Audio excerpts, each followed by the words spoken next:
पूरा का पूरा भारत चाइनीज मार्केट बन गया। आज सकारात्मक बोल लो, आप फिर कहीं बोल लेना। हाँ, श्रीकांत दुबे। धन्यवाद अध्यक्ष जी। मैं सीएन अन्नादुरई साहब के लाए हुए बिल के ऊपर बोलने के लिए खड़ा हुआ। सर, ये बिल देखने से तो बहुत अच्छा लगता है, लेकिन जो उन्होंने बिल में उन्होंने अपनी आशंका जाहिर की है, उस आशंका के मूल में वो नहीं गए। बिल में जो आशंका उन्होंने जाहिर की, जिसके लिए उन्होंने एक रेमेडी दी, जो वो कह रहे हैं कि पूरी दुनिया में जिस तरह से विकास हो रहा है, जिसमें कोई इंडस्ट्री यदि बढ़ने वाली है तो वो आईटी इंडस्ट्री बढ़ने वाली है। अध्यक्ष जी, मैं आपके माध्यम से पूरे देश को और खासकर इस सदन को बताना चाहता हूं कि जो लीडरशिप होती है किसी पॉलिटिकल पार्टी की, वो 50 साल 100 साल के बारे में सोचती, जो कि आज हमारे माननीय प्रधानमंत्री मोदी जी सोचते हैं, और उनके नेतृत्व में देश बढ़ रहा है। 2047 का उनका जो है विकसित भारत का संकल्प जो है वो पूरा हो रहा है। पूरी दुनिया जानती थी कि सॉफ्टवेयर और हार्डवेयर में आईटी आगे बढ़ने वाली है। अमेरिका में ब्रेन ड्रेन के कारण आज इस पार्लियामेंट में बड़ी चर्चा होती है कि ब्रेन ड्रेन हो गया, कितने लोग विदेश चले गए, कितने लोग यहां आ गए, कितने बच्चे पढ़ते हैं। लेकिन पूरी की पूरी सिलिकॉन वैली अमेरिका में वो पूरा भारतीय उसको कंट्रोल करते थे। भारत का पूरा दबदबा था।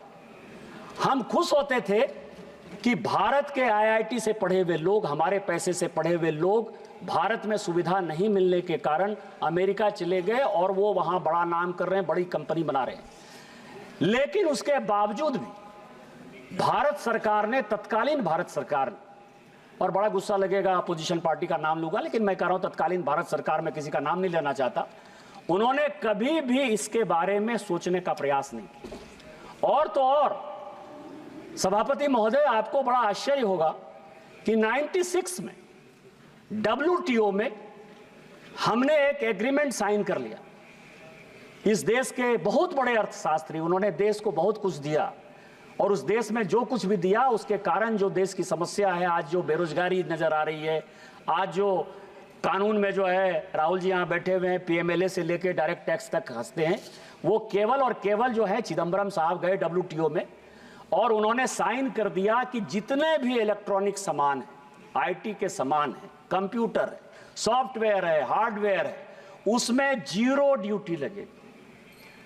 और उसका कारण ये हुआ, उसके कारण क्या हुआ, हमारा पूरा खिलौना का उद्योग खत्म हो गया, पूरी आईटी की इंडस्ट्री खत्म हो गई, पूरी मोबाइल की इंडस्ट्री खत्म हो गई, और जो भारत एक्सपोर्ट करता था 96 के पहले, वो एक्सपोर्ट पूरा का पूरा बंद हो गया, और पूरा का पूरा भारत चाइनीज मार्केट बन गया, चाइनीज मार्केट बन गया।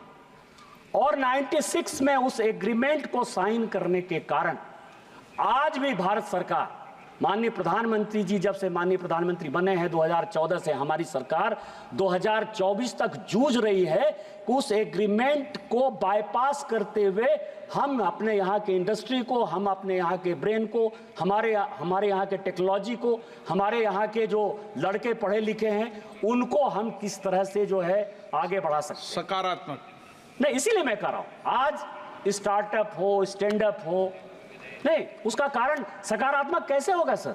रोपा पेड़ बबूल का तो आम कहां से हो? आज सकारात्मक बोल लो, आप फिर कहीं बोल लेना। हाँ, नहीं, तो इसीलिए मैं कह रहा हूं अध्यक्ष महोदय कि आज जो है स्टार्टअप के नाते, स्टैंड अप के नाते, PLI स्कीम के नाते, और सबसे बड़ा जो सवाल है STPI के नाते, software technology park of India जो बना है, वो छोटे छोटे जगहों पर, क्योंकि जो टैलेंट है, चाहे भारत में खेल का टैलेंट हो, भारत में योग्यता क्षमता का टैलेंट हो, चाहे इस पार्लियामेंट में आने वाले लोगों के क्षमता टैलेंट हो, तो आपको पता है अध्यक्ष महोदय कि हम और आप भी जो है एक छोटे जगह से आकर जो है, आप लोकसभा अध्यक्ष हैं और मैं 4 बार का सांसद हूं यहाँ, और पार्टी इतना मौका देती है, तो जो छोटे जगह के लोग हैं उसके लिए भारत सरकार ने एक बड़ा अच्छा जो है सेटअप किया, STPI। आप समझे, मैंने कहा STPI सेटअप किया। STPI मेरे जैसे देवघर में गोड्डा लोकसभा जो कि एस्पिरेशनल डिस्ट्रिक्ट है, वहां भी STPI की यूनिट है। मेरे यहाँ बोकारो एक छोटी सी जगह है, वहां भी STPI की यूनिट है। तो